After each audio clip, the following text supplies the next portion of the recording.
प्यारे दोस्तों, ईश्वर की आत्मा को या ईश्वर को या भगवान को या गॉड को या पिता परमेश्वर को कोई फर्क नहीं पड़ता कि आप कितने बलवान हैं, कितने शक्तिशाली हैं, कितने पैसे वाले हैं, कितना आपके पास धन दौलत से आपके खाते भरे हुए हैं। कोई फर्क नहीं पड़ता आपके पास में किसी प्रकार का पद है, चाहे आप कितने भी उच्च पद पर बैठे हुए हैं, चाहे आपके पास में कितनी भी घर की सुविधाएं हैं, चाहे आपके पास में कितनी भी गाड़ियां हैं, 4 व्हीलर हैं या और भी किसी प्रकार की आपके पास चीज़ें हैं जो आपके एरिया में, आपके क्षेत्र में आपका नाम होता है कि फला आदमी बहुत पैसे वाला है। कोई फर्क नहीं पड़ता ईश्वर को। आप हो तो अपने लिए हो। आपने अक्सर देखा होगा, लोग बोलते हैं कि फला आदमी बहुत खेत है उसके पास, बहुत बड़ा उसका फार्म हाउस है, या बहुत पैसे वाला उसके पास सोना है, चांदी है, या उसने अपने लड़के या लड़कियों की शादी बहुत बड़ी धूमधाम से करी। इस सारी चीज़ों से कोई फर्क नहीं पड़ता। चाहे आप दिन प्रतिदिन कितना ही पैसा कमाते हैं, ईश्वर को कोई फर्क नहीं पड़ता। फर्क पड़ता है ईश्वर को जब आपके पास में संसार की सारी सुख सुविधाएं होने के बावजूद भी आप मानवता के लिए नहीं खर्च करते। जब आप काम करते सारा मेरे पास आना चाहिए, मेरा ही होना चाहिए, हम अपने व्यक्तिगत फायदे के लिए दूसरे को चाहे नीचे गिरा दें, फर्क पड़ता है उससे ईश्वर को, ईश्वर की आत्माओं को। यदि हमने अपना जीवन ठीक प्रकार से नहीं गुजारते हैं और जो भी हम पैसा कमाते हैं दूसरों का दिल दुखा करके, फर्क पड़ता है हमारे परिवार को।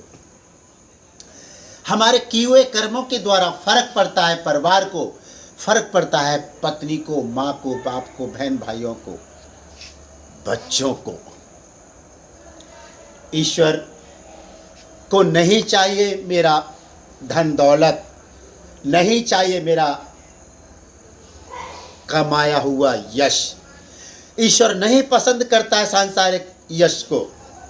ईश्वर तो चाहता है जो ईश्वर के द्वारा बरकत मिली हुई है वो सामाजिक सेवा में लगाई जाए, क्योंकि इंसान जब इस धरती से जाता है, जो उसने बटोरा है या तो वो यहाँ उसे छोड़ के चला जाए या गरीबों में बांट के चला जाए।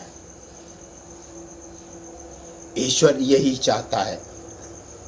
चाहे समाज में आप कितने भी रसूखदार हैं, कितने पैसे वाले हैं, कोई फर्क नहीं पड़ता ईश्वर को।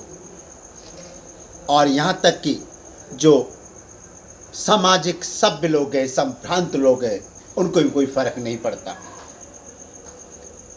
तो प्यारे दोस्तों, चाहे मेरे पास, चाहे आपके पास कितनी भी धन दौलत, संपत्ति, बैंक बैलेंस, कोठियाँ, सोना चांदी, हीरे जवाहरात, गाड़ियाँ, कुछ भी सही, कोई फर्क नहीं पड़ता ईश्वर को। ये सारी चीज़ सांसारिक है, आप जानते हैं।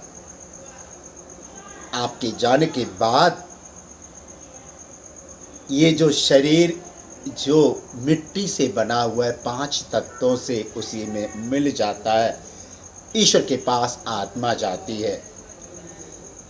ईश्वर को फर्क पड़ता है जब कि इंसान संसार की यात्रा समाप्त करने के बाद में ईश्वर के पास जाएगा, तब ईश्वर फर्क पड़ता है। तेरे कर्म तो इतने बुरे हैं, तू धरती पे मैंने भेजा था अच्छे कार्य करने के लिए, सांसारिक रूप से तुमको मैंने बहुत धन दौलत से परिपूर्ण किया था, दिया था, वरदानों से भरा था, तुमने सामाजिक सेवा में अपना सब कुछ नहीं लगाया। ईश्वर तो चाहता था कि तुम ईश्वर के नज़दीक आके ईश्वर की गोद में बैठ जाएं, ईश्वर के दाएं बैठ जाएं, यही चाहते थे। लेकिन संसार में रहते रहते ये सारा जीवन यूं ही गंवा दिया।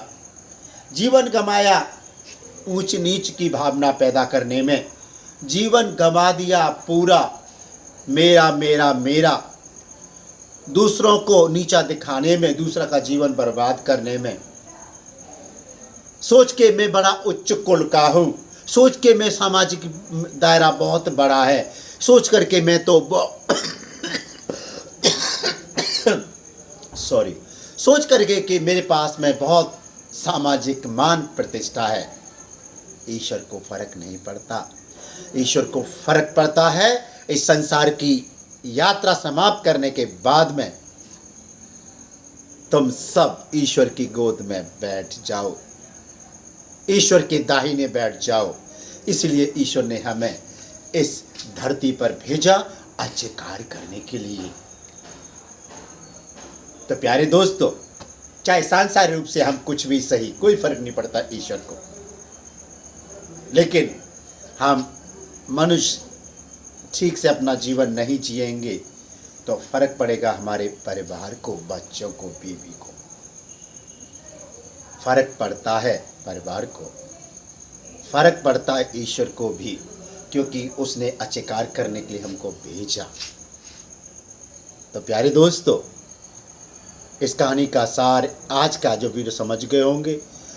मैं आप सब के लिए प्रार्थना करता हूँ, हे पिता परमेश्वर सभी को अपनी छत्र छाया में रखना।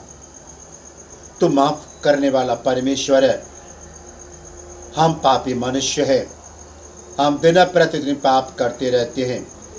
हम अपना जीवन बिताते हैं दूसरों को नीचा दिखाने में, दूसरों का जीवन बर्बाद करने में, दूसरों के बारे में गलत भ्रांतियाँ फैलाते हैं, दूसरों की बुराइयां करते हैं, ईर्ष्या जलन कपट करते हैं। ईश्वर, हम वायदा करते हैं आज के बाद हम चाहे किसी भी धर्म का मनुष्य हो, किसी भी संप्रदाय का मनुष्य हो, किसी देश का मनुष्य हो, हम सबको अपने भाई बहन के समान समझेंगे। क्योंकि ईश्वर, हम नहीं चाहते हम नरक की आग में डाली जाए। हम चाहते हैं पिता परमेश्वर तेरे दाहिने बैठ जाए इस संसार की यात्रा समाप्त करने के बाद। ईश्वर, हम सबके पाप क्षमा कर देना और इंसान के जीवन से हर प्रकार के दुखों, संकटों, परेशानियों, बीमारियों, अनिष्टों से बचा के रखना, बीमारियों को दूर करना और दिन प्रतिदिन का आहार देना, काम धंधा देना और घर में तनाव, चिंता मुक्त रहित वातावरण बन जाए। पति पत्नी एक दूसरे को समझ जाएं, माँ बाप एक दूसरे को समझे, बच्चे एक दूसरे को समझे, माँ बाप क्या क्या पालन करें। ये सारी प्रार्थनाएं तेरे नाम पे करते हैं। आमीन।